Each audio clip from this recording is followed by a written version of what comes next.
मां मनसा देवी को नागों की देवी, विष की हर्ता, विषहरी और मनोकामनाएं पूर्ण करने वाली देवी के रूप में पूजा जाता है। पौराणिक कथाओं और मान्यताओं के अनुसार उनकी मुख्य कथा इस प्रकार है।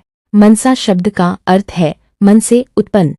पौराणिक कथाओं के अनुसार माता मनसा का जन्म भगवान शिव के मन मस्तिष्क से हुआ था, इसलिए वे शिवजी की मानस पुत्री कहलाईं। कुछ ग्रंथों जैसे ब्रह्मवैवर्त पुराण के अनुसार महर्षि कश्यप ने अपने मन से एक देवी को प्रकट किया था ताकि पृथ्वी पर सर्पों का भय कम हो सके। ब्रह्मा जी ने उन्हें सर्पों की अधिष्ठात्री देवी घोषित किया और उनका नाम विषहरी रखा। नागराज वासुकी ने देवी मनसा को अपनी बहन स्वीकार किया।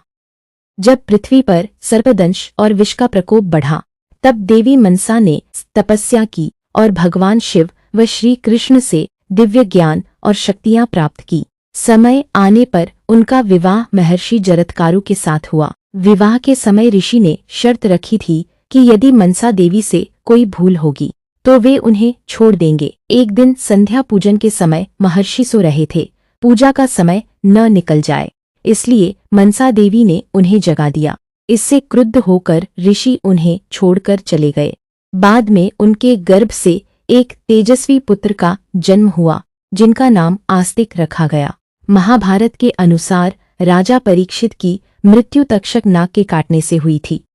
इसका बदला लेने के लिए उनके पुत्र राजा जन्मेजय ने पृथ्वी से सभी सर्पों का विनाश करने के लिए सर्पमेध यज्ञ शुरू किया।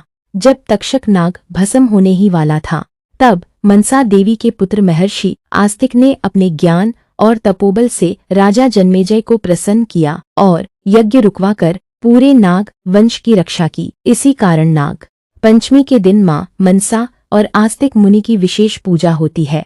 बंगाल की लोककथाओं मनसा मंगल काव्य के अनुसार देवी मनसा पृथ्वी पर मनुष्यों द्वारा अपनी पूजा स्थापित करना चाहती थीं। शिव भक्त चांद सौदागर बेहद धनवान और हठी व्यापारी था, जिसने मां मनसा की पूजा करने से मना कर दिया।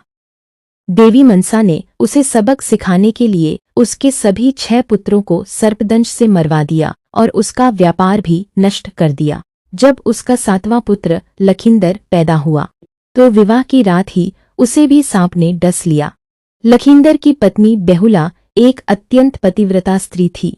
वह अपने पति के शव को लकड़ी की नाव पर लेकर देवलोक पहुंची और अपनी भक्ति व तपस्या से देवताओं को प्रसन्न कर लिया। देवी मनसा ने बेहुला के पति और चांद सौदागर के बाकी सभी बेटों को जीवित कर दिया। बेहुला के निवेदन पर अंततः चांद सौदागर ने अपना हठ छोड़ दिया और अपने बाएं हाथ से देवी मनसा की पूजा की। इसके बाद पृथ्वी लोक पर मां मनसा देवी की पूजा का व्यापक प्रचार हुआ। माता मनसा देवी प्रायः कमल के फूल पर विराजमान होती हैं और उनके मस्तक पर 7 सर्पों का छत्र छत्र छाया होता है। उनका सबसे प्रसिद्ध और प्राचीन मंदिर हरिद्वार उत्तराखंड की बिल्व पर्वत पहाड़ियों पर स्थित है, जो प्रमुख सिद्धपीठों में से एक माना जाता है। इसके अलावा पंचकुला हरियाणा में भी मां मनसा देवी का भव्य शक्तिपीठ है। माता मनसा देवी अपने भक्तों के सर्प भय और विष दोष को दूर करती हैं तथा सच्चे मन से मांगी गई हर मनोकामना पूरी करती हैं।